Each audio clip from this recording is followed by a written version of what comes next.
Bonjour tout le monde et bienvenue sur cette chaîne, surtout si c'est la première fois que vous passez par ici. Et sinon, ça me fait plaisir de vous revoir. Comment ça va?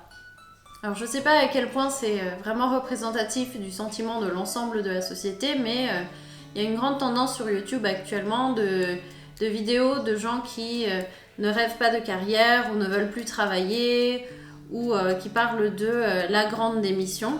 Et puis il y a une petite contre-tendance de vidéos de gens qui pensent que ces vidéos-là sont des vidéos de personnes privilégiées parce que la majorité d'entre nous sommes quand même obligés de travailler pour exister.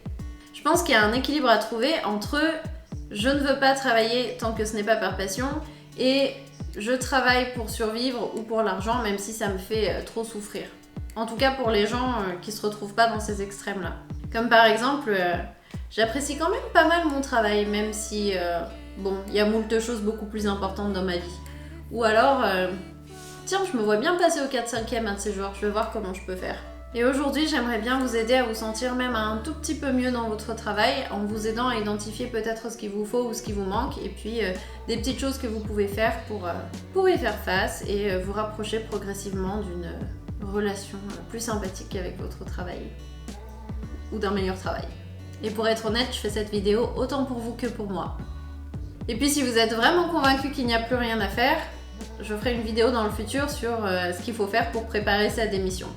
Et je la ferai d'expérience parce qu'en 6-7 ans, j'ai déjà démissionné 2 fois et à chaque fois, j'ai adoré parce que j'étais trop bien préparée. Peut-être que je devrais mettre un petit peu moins d'enthousiasme dans cette phrase. Il y a plusieurs manières d'identifier ce qui ne va pas ou ce qui vous manque au travail. Vous pouvez pendant une petite période noter tous les moments où vous ne vous sentez pas bien au travail ou à cause du travail.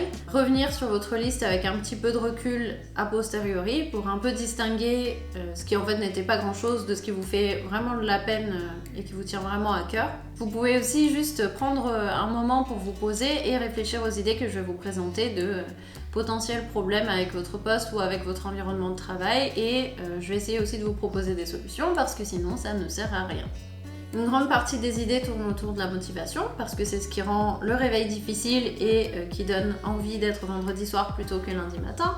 Et la motivation dépend de facteurs différents en fonction des disciplines des sciences sociales qui peuvent nous servir d'inspiration pour trouver les idées et les solutions. Donc selon le behaviorisme, donc le modèle qui est dominant sur la première partie du XXe siècle et qui étudie le comportement des personnes et leurs réponses à des stimuli, la motivation dépend des récompenses et des sanctions, et je le précise pour la suite, en tout cas à court terme. Donc par exemple, si vous êtes célébré et que vous recevez une augmentation chaque année où votre travail est apprécié, vous allez essayer de maintenir la qualité de votre travail d'année en année. Et si vous êtes mal vu par vos collègues, ou que vous manquez le bon moment de convivialité au café le matin quand vous arrivez après une certaine heure, ça va vous aider à peut-être vous sortir un peu du lit plus tôt. Je ne suis pas sûre que ce soit suffisant parce que dans ce vieux modèle, du coup, la motivation naît de récompenses et de sanctions qui sont essentiellement, ou en tout cas qui proviennent essentiellement de l'extérieur. Et c'est pas dit que votre entreprise ait envie de vous augmenter tous les ans, ou même une année, et ce, quelle que soit la qualité de votre travail ou le niveau de l'inflation, et en particulier celle de cette année. Mais bref. Du coup, une première idée, qui je pense est la moins intéressante de cette vidéo, ce serait de se récompenser ou de se sanctionner soi-même. En tout cas, si c'est quelque chose qui peut marcher pour vous. Mais ça marche moyen sur moi. Par exemple, vous pouvez fêter les gros projets que vous avez réussi dans le cadre de votre travail avec ou vos proches si vous en avez plusieurs chez vous, ou alors mettre 10 € dans un pot chaque jour où vous arrivez en retard au travail. La psychologie sociale, elle, fait une distinction entre les motivations intrinsèques et les motivations extrinsèques. Extrinsèques. Les motivations intrinsèques sont, elles, liées directement aux tâches que vous devez réaliser et proviennent directement de vous plutôt que de l'extérieur. En gros, vous feriez ces tâches même sans récompense. Ça peut être tout simplement parce que vous trouvez du plaisir à faire ces tâches, mais ça peut aussi être parce que réaliser ces tâches dit quelque chose sur vous d'important et qui vous plaît. Du coup, je vous invite à vous poser et essayer d'identifier les aspects positifs que vous trouvez dans votre travail en lui-même et donc les motivations intrinsèques. Par exemple, peut-être que vous aimez résoudre des problèmes ou réaliser des slides ou mesurer des choses ou autre chose. Ou alors, votre travail dit de vous que vous êtes utile et que vous aidez des gens au quotidien.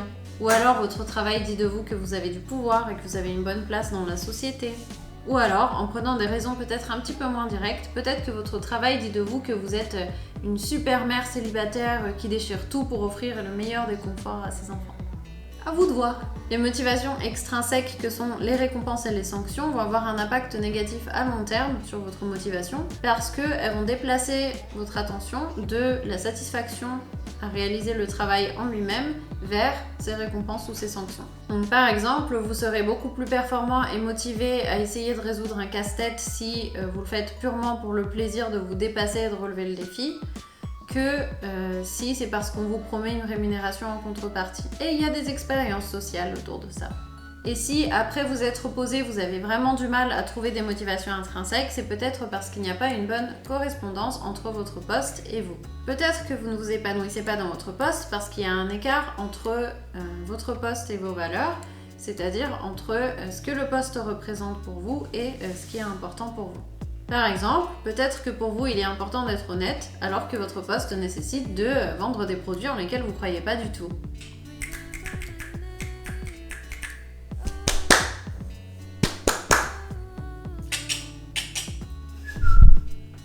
Je suis pas du tout satisfaite d'être là. Et d'un autre côté, peut-être qu'il y a aussi un écart entre les petites tâches qui vous animent et les tâches que vous devez réaliser au quotidien dans votre travail. J'ai déjà fait une vidéo sur ce sujet pour construire un parcours original et épanouissant, donc je vous invite gentiment à aller la voir. Je mettrai un lien dans le petit i. Et si jusque-là vous avez cédé à la pression sociale dans vos choix de carrière alors que ça ne vous allait pas, une pression sociale qui favorise souvent les métiers de management aux métiers techniques, les métiers entre guillemets intellectuels aux métiers manuels ou les parcours standardisés aux parcours personnalisés, je vous autorise à prioriser votre satisfaction dans le travail. Qui suis-je? Je ne sais pas, mais je vous autorise. Et à défaut d'occuper le poste qui vous correspondrait le mieux là maintenant tout de suite, vous pouvez déjà passer plus de temps et même dépasser les attentes sur les tâches que vous préférez dans votre poste actuel, quitte à briller un petit peu moins quand on vous demande de faire des tâches que vous trouvez pénibles, et préparer en parallèle la prochaine étape qui vous permettra de vous rapprocher du poste idéal. Si votre poste vous correspond, peut-être que c'est ce qu'on attend de vous qui ne vous va pas. Selon la psychologie cognitive, donc qui étudie entre autres moult de sujets le raisonnement et la résolution de problèmes, la motivation va résulter d'un écart entre le soi perçu et le soi idéal quand les chances estimées de rapprocher les deux sont suffisantes. En gros, entre qui vous êtes et les atouts que vous avez aujourd'hui et qui vous aimeriez devenir et ce que vous aimeriez accomplir, il y a un pas à franchir, oui, mais ce pas n'est pas trop grand. En gros, vos objectifs sont ambitieux mais atteignables. Le bon vieux exemple, c'est celui des sportifs.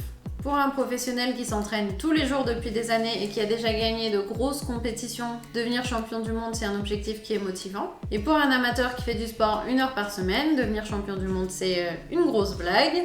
Et tenir le rythme d'1 heure par semaine, c'est déjà un objectif motivant. Du coup, il faudrait peut-être que vous planifiez un échange avec votre manager ou alors avec vous-même si jamais vous êtes indépendant pour identifier peut-être 1 ou 2 gros sujets ou gros projets sur lesquels vous pouvez travailler qui sont suffisamment stimulants mais aussi complètement réalisables, surtout si une grosse partie de votre travail est un petit peu récurrente ou répétitive.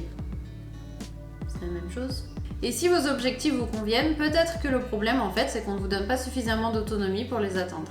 Une fois les attentes claires, votre niveau d'implication va aussi dépendre de la marge de manœuvre que vous allez avoir pour décider de ce que vous allez faire pour répondre aux différentes demandes, le meilleur moyen de le faire, le bon moment pour le faire et les bonnes personnes avec lesquelles travailler.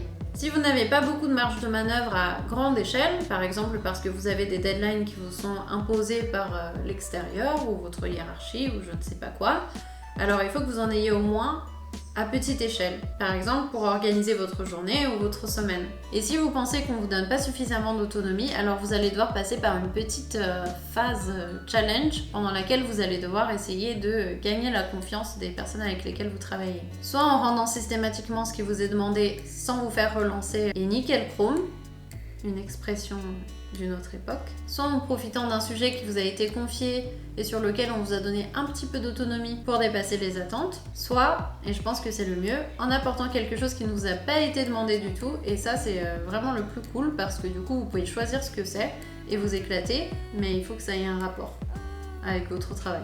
On s'entend. Et pour finir, on peut penser à l'environnement de travail dans lequel vous êtes et sur lequel vous avez peut-être moins de pouvoir que sur les points précédents. Peut-être que vous n'êtes vraiment pas gâté et que les relations entre les collègues sont vraiment pas bonnes, la hiérarchie redescend pas mal le stress, les locaux sont vraiment pas agréables et vous voyez pas la lumière du jour quand vous y êtes, quand vous êtes à l'intérieur. Ou vous devez passer 3 heures dans les transports tous les jours et votre entreprise ne propose pas de télétravail. Les pires choses quoi. Dans ces cas-là, je vois 2 façons d'approcher le ou les problèmes. Trouver des choses familières auxquelles vous pouvez vous raccrocher quand vous y êtes. 1 ou 2 personnes qui sont bienveillantes avec lesquelles vous pouvez échanger régulièrement ou vous plaindre. Un endroit où vous pouvez vous poser tranquillement pendant quelques minutes sans que personne ne vienne vous déranger pour respirer un peu et prendre un peu de recul. Une pause déjeuner en terrasse tous les jours pour profiter un petit peu du soleil, sauf si c'est l'hiver. Ou alors accorder beaucoup plus d'importance au temps que vous passez en dehors du travail. Avoir des projets auxquels vous tenez en dehors du travail et auxquels vous pouvez aussi penser discrètement de temps en temps pendant le travail. Comme ça vous fait aussi des petites pauses. Des sorties régulières avec des gens sympas le soir. Et des perspectives pour votre prochaine aventure professionnelle. Dites-moi ce que vous pensez de tout ça dans les commentaires ou si vous avez d'autres astuces à partager. Comme mentionné au début, on verra dans une vidéo future comment préparer son départ si jamais après tout ça vous n'êtes toujours pas satisfait ou vous n'avez toujours pas trouvé votre place. Merci d'avoir passé ce moment avec moi. Bonne semaine. Bisous. Bye bye. C'était bien? Je sais pas, ça, moi je peux pas écouter. Smokey. Smokey. Regarde la caméra. Non?